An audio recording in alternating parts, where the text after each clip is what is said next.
एक गांव में हरिया नाम का एक किसान रहता था। इस साल हरिया ने अपने खेत में बैंगन की खेती की थी और बड़ी ही अच्छी पैदावार हुई थी। एक दिन वो खेतों से पके पके बैंगन तोड़कर शहर की सब्जी मंडी में बेचने जाता है। सब्जी ले लो, सब्जी ताजी ताजी सब्जी। शाम तक उसके लगभग सारे बैंगन बिक जाते हैं और बस थोड़े से बैंगन ही बचते हैं। हरिया बचे हुए बैंगन लेकर निकल पड़ता है। रात काफी हो चुकी होती है। हरिया अपनी बैलगाड़ी से घर वापस आ रहा होता है। रास्ते में काफी सुनसान जगह पड़ती है और उस जगह एक चुड़ैल का वास होता है। वो चुड़ैल काफी समय से भूखी होती है। जैसे ही वो हरिया को वहाँ से गुजरता हुआ देखती है, उसके चेहरे पर खुशी की चमक आ जाती है। अरे वाह, आज तो बड़े दिन बाद कोई आदमी यहाँ से गुजरा है। आज तो मुझे कुछ न कुछ खाने को मिल ही जाएगा। आज मैं पेट भर कर खाऊंगी। वो चुड़ैल उस आदमी को खाने जा ही रही होती है कि तभी उसका ध्यान बैलगाड़ी से नीचे लुढ़कते हुए बैंगनों पर जाता है। वो चुड़ैल जल्दी से उन बैंगनों को उठा लेती है और घुमा घुमा कर देखने लगती है। उसके बाद वो एक बैंगन खाकर देखती है तो उसे वो बड़ा ही स्वाद लगता है। अरे वाह, ये तो बड़ा ही स्वादिष्ट है। ऐसी चीज तो मैंने पहले कभी नहीं खाई। चुड़ैल जल्दी जल्दी सारे बैंगन खा जाती है। अब उसके पास एक भी बैंगन नहीं बचता। चुड़ैल को और बैंगन खाने का मन होता है। वो सोचती है कि क्यों ना उस आदमी की बैलगाड़ी में बैठकर उसके साथ ही चली जाए। ऐसे उसे उस आदमी के पास और भी बैंगन मिल जाएंगे। वो जल्दी से हरिया की बैलगाड़ी में चढ़कर बैठ जाती है। हरिया को बैलगाड़ी में एक झटका सा महसूस होता है। वो जल्दी से पीछे मुड़कर देखता है तो उसे कोई भी दिखाई नहीं देता। अभी अभी मुझे ऐसा लगा कि मेरी बैलगाड़ी में कुछ भारी चीज गिरी है, पर यहाँ तो कुछ भी नहीं है। हरिया को वो चुड़ैल दिखाई ही नहीं देती और वो बैलगाड़ी लेकर आगे चल देता है। चुड़ैल बैलगाड़ी में बैठकर हरिया के घर तक पहुँच जाती है। हरिया तो घर के अंदर चला जाता है, पर चुड़ैल आंगन में ही रह जाती है और सबके सोने का इंतजार करती है। लता, अरे ओ लता, जरा एक गिलास पानी तो लेकर आ। अरे आप आ गए, मैं अभी पानी और खाना दोनों लेकर आती हूँ। जब तक आप मुंह हाथ धो लो। खाना खाकर सब सो जाते हैं। उसके बाद चुड़ैल उनके घर में आकर बैंगन ढूंढने लगती है। वो घर का एक एक कोना देख लेती है, पर उसे बैंगन तो कहीं नहीं मिलते। चुड़ैल को बड़ा ही गुस्सा आता है। आखिर वो चीज इस आदमी ने कहाँ रखी है? इसकी बैलगाड़ी में थी तो इसके पास और भी जरूर होगी, पर ये उनको रखता कहाँ है? मुझे लगता है इसने उनको और जगह छुपा कर रखा है। मैं भी ढूंढ कर ही रहूंगी। चुड़ैल सुबह होने और हरिया के उठने का इंतजार करने लगती है। जैसे ही हरिया सुबह उठकर नहा धोकर खेतों में जाता है, चुड़ैल भी उसके पीछे पीछे निकल पड़ती है। हरिया खेतों में जाकर काम करने लगता है। चुड़ैल को अब दूर से ही ढेर सारे बैंगन दिख जाते हैं। वो तो खुशी से पागल हो जाती है। मिल गए, मिल गए। आखिर ये मुझे मिल ही गए। मुझे लग ही रहा था कि इस आदमी ने इतनी स्वादिष्ट चीज कहीं और छुपा रखी है, पर मैंने आखिरकार ढूंढ ही ली। अब चुड़ैल एक एक करके सारे बैंगन खाने लगती है। हरिया थोड़ी देर के लिए कहीं काम से जाता है और इतने में ही चुड़ैल खेतों में लगे सारे बैंगन खा जाती है। जब हरिया वापस आता है तो खेतों से सारे बैंगन गायब देख बड़ा हैरान होता है। अभी तो इन पर इतने सारे बैंगन लदे हुए थे और अब अचानक सारे के सारे बैंगन ऐसे कैसे गायब हो गए? आजकल तो बाजार में बैंगन की कितनी डिमांड है और यहाँ सारे बैंगन गायब हो गए। मुझे तो बड़ा ही नुकसान हो गया। अब मैं करूँ तो क्या करूँ? हरिया वहाँ सर पकड़कर रोने लगता है। उसके महीनों की मेहनत बर्बाद हो जाती है। चुड़ैल हरिया को ऐसे रोते देखती है तो उसे बहुत ही बुरा लगता है। उसे समझ ही नहीं आ रहा होता कि अब वो कैसे सब कुछ ठीक करे जिससे हरिया का कोई नुकसान ना हो। मेरी वजह से इस भले आदमी का इतना नुकसान हो गया। इसके सारे बैंगन मैं खा गई। अब मुझे ही दोबारा इनको उगाना होगा।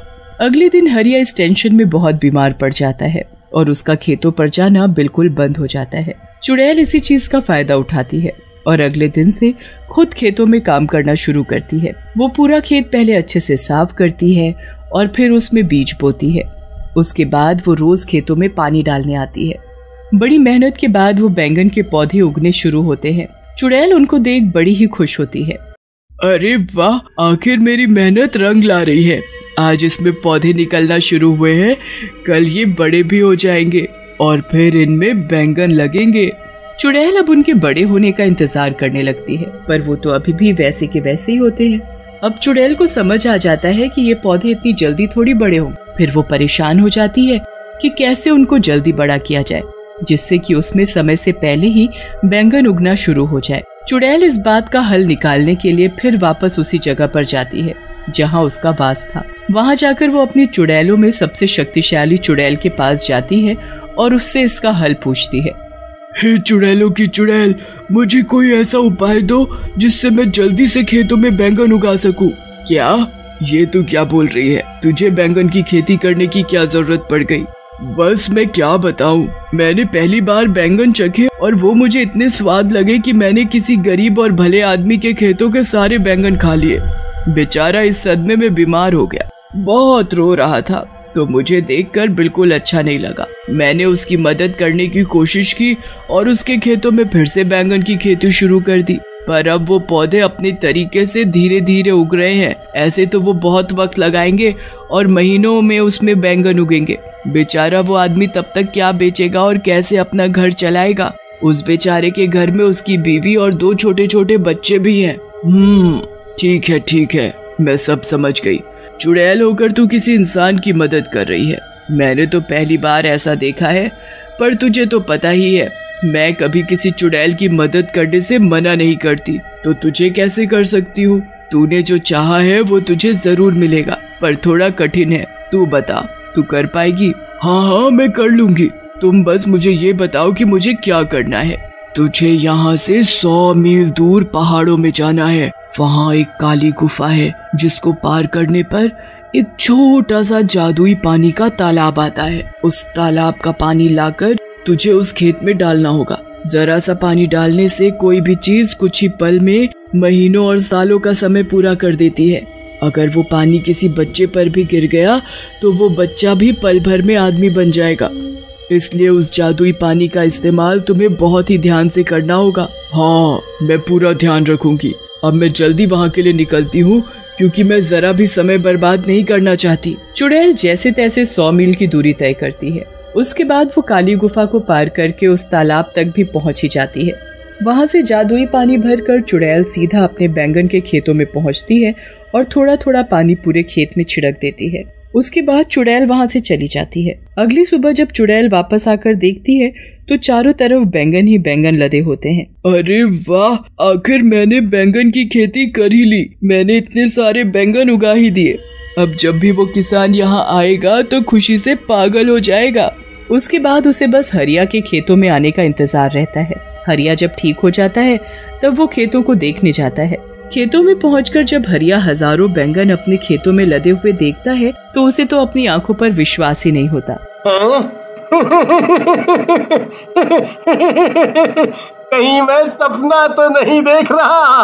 पहले मेरे खेतों से सारे बैंगन अचानक गायब हो गए, फिर उसी खेत में इतने सारे बैंगन अचानक से उग गए। अरे वाह, मुझे मेरे गायब हुए बैंगन वापस मिल गए। हरिया सारे ताजे ताजे बैंगन तोड़कर टोकरों में भरने लगता है। धीरे धीरे करके सारे टोकरे बैंगनों से भर जाते हैं। हरिया सारे टोकरे अपनी बैलगाड़ी में रखता है। घर जाकर लता को सारी बात बताता है। लता तो ये बातें सुनकर चौंक ही जाती है। उसे हरिया की बात पर बिल्कुल यकीन नहीं होता। मुझे लगता है आप पागल वागल हो गए हो। अरे भगवान, मैं कोई पागल वागल नहीं हुआ हूँ। तू चल कर अपनी आँखों से देख ले।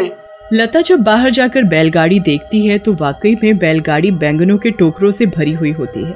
लता ये देख बड़ी खुश हो जाती है, पर उसे भी समझ नहीं आ रहा होता कि ये सब आखिर हुआ तो कैसे हुआ। उनके लिए ये तो कोई चमत्कार ही था। पर तभी चुड़ैल उनके सामने आ खड़ी होती है। हरिया और लता तो उसे देख बड़े घबरा जाते हैं। मुझसे डरो मत, मैं तुमको कुछ नहीं कहूँगी। मैं तो दरअसल तुमको कुछ बताने आई हूँ। चुड़ैल फिर हरिया और लता को सारी बात बताती है। मैंने तो हमेशा सुना था कि चुड़ैल बहुत बुरी होती हैं, पर आज ये देखकर बहुत अच्छा लगा कि दुनिया में अच्छी चुड़ैल भी हैं। अब मैं तुमको रोज बैंगन खिलाऊंगा।